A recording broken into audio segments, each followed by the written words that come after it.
around my story. He was a dream, the future, or so I thought. But my love was cursed right from the start. Sounds a bit confusing, right? Let me explain. But first, I should probably introduce myself. I'm Carolyn. I was a dreamer. I dreamed of a good, warm, stable, successful life. I wanted a good job. And I wanted to travel around the world a bit with Helen. She was my best friend. We virtually shared the same dreams, and hobbies, and interests, and lifestyles. We've been friends since we were kids. People often thought that we were sisters. I did too, in fact.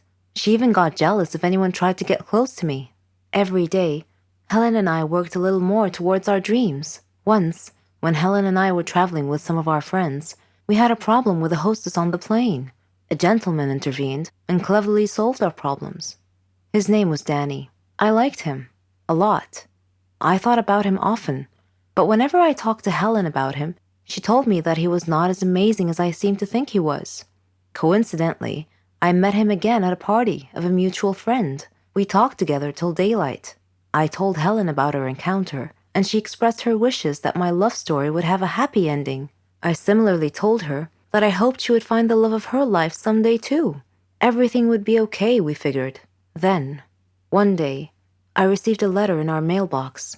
It was in weird handwriting, as if the writer had written it with a trembling hand. I opened it curiously. It said that my love for Danny would become a curse if I didn't give him up and get him out of my life. What nonsense, I thought. Whose idea of a silly joke was this? I immediately called Danny and Helen to tell them about the letter. Danny laughed, but Helen was worried and suggested that I should be careful from now on. That same day, Danny had a horrible car accident, but fortunately he wasn't hurt. A detective investigating the case determined that his car brakes had been tampered with. In another incident, a car almost hit me, but it swerved away at the last minute. When I mentioned this incident to Danny, he tried to calm me down and told me to just forget about it. He gave me a beautiful bracelet as a present and proposed. We got engaged, and I couldn't have been happier. I wanted to show the bracelet to Helen, but somehow I seemed to have lost it. I couldn't find it anywhere. Anyway, when I told Helen about his proposal, she was thrilled for me. I spent days shopping for just the right wedding dress. I was so busy with preparations that I forgot all about the ominous letter. I went to the wedding hall early to make sure that everything was ready and prepared. Helen was helping me, and Danny kept calling me to make sure I was all right. Suddenly, the lights went out. I called out to Helen, worried that she might have tripped and fallen when the lights were out. When the lights came back on, Helen had fainted, and my dress had disappeared. I screamed to the ceiling, "What do you want from me? Leave me alone!" Suddenly, Danny appeared out of nowhere and asked me what had happened. I told him then and there that we must break off our engagement, otherwise the curse the letter mentioned might injure someone or cause someone to die. Then Helen came too and tried to calm me down. She told me to go to the car and that she would get our stuff and follow me. I loved Danny and wanted to marry him, but now I was seriously worried that this curse threat might actually be real. Helen came back carrying a bag and a large suitcase and told Danny not to worry, that she would drive me home and then call him to tell him that we had arrived safely.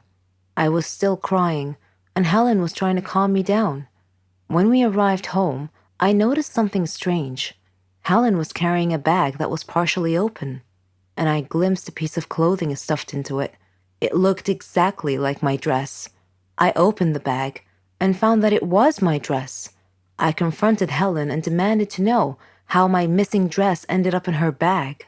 I clearly caught her red-handed, and she was unable to answer coherently.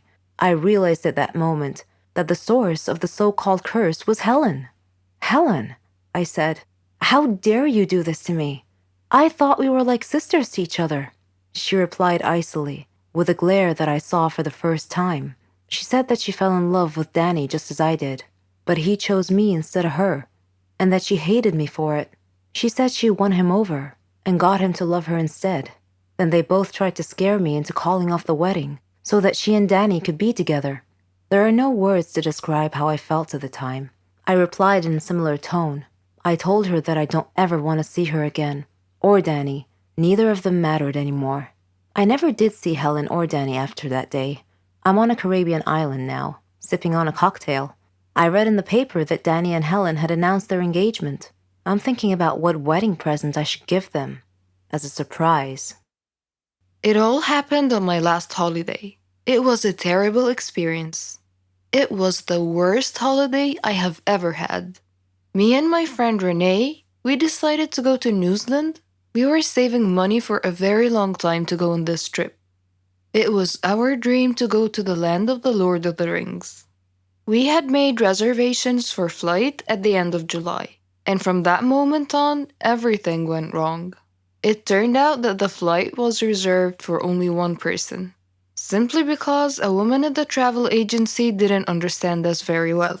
I managed to reserve a flight, but a different one, so we couldn't go together. But I thought that it was not a big deal. My friend flew a few hours after me. I was going first. When I arrived at the airport, I was very happy because that meant that my holiday has just started and that nothing else could happen. And I was mistaken. When the hour of my flight was coming, I queued up to the custom clearance. My passport was right, and the next thing I had to do was to go through the metal detector. When I was passing through, it started to beep. I was so scared. I was taken aside immediately, and I felt like a thief. It was terrible. The custom officer had taken me to another room and she told me to undress. I tried to explain that I had a belly ring and maybe it was the cause of the beeping, but she didn't want to listen. I had to undress. They took my clothes somewhere else and I was standing alone in the middle of the room. I was shocked and stressed. The woman came back after about 5 minutes, which seemed to be ages for me. She gave me back my clothes, but I was not allowed to put them on. She checked me one more time with a small metal detector, which was obviously beeping in front of my belly ring. Of course, the custom officials went through all of my things, but they didn't find anything. I was late for my flight, so I had to wait for another one. My friend was supposed to meet me at the airport, and it was me who should be waiting for her. She was terrified that I was not there, but fortunately she decided to wait. After that horrible flight, we met at the airport and we went to our hostel. It turned out that we expected something different, but it was not that bad, and we were too tired to look for something else. New Zealand is the most beautiful country I have ever seen, and we loved everything about it. The people, their customs, their food, basically everything, and the entire environment. We spent 3 weeks there. We had a really good time, but when the time ended, we had to fly back home. I was a little bit scared. This time, I decided to remove my belly ring. We came to the airport about 3 hours before the departure time. At the entrance to the airport, we saw an older woman who had a large card with the word written on it with capital letters, Poland. So I came up to her and I started to speak in Polish. She smiled and we started to chat together. When we were just about to leave, she asked me if I could take a box of chocolates with me and give it to her son in Poland. He was supposed to meet me at the airport because she would phone him. And of course I agreed. And then it started again.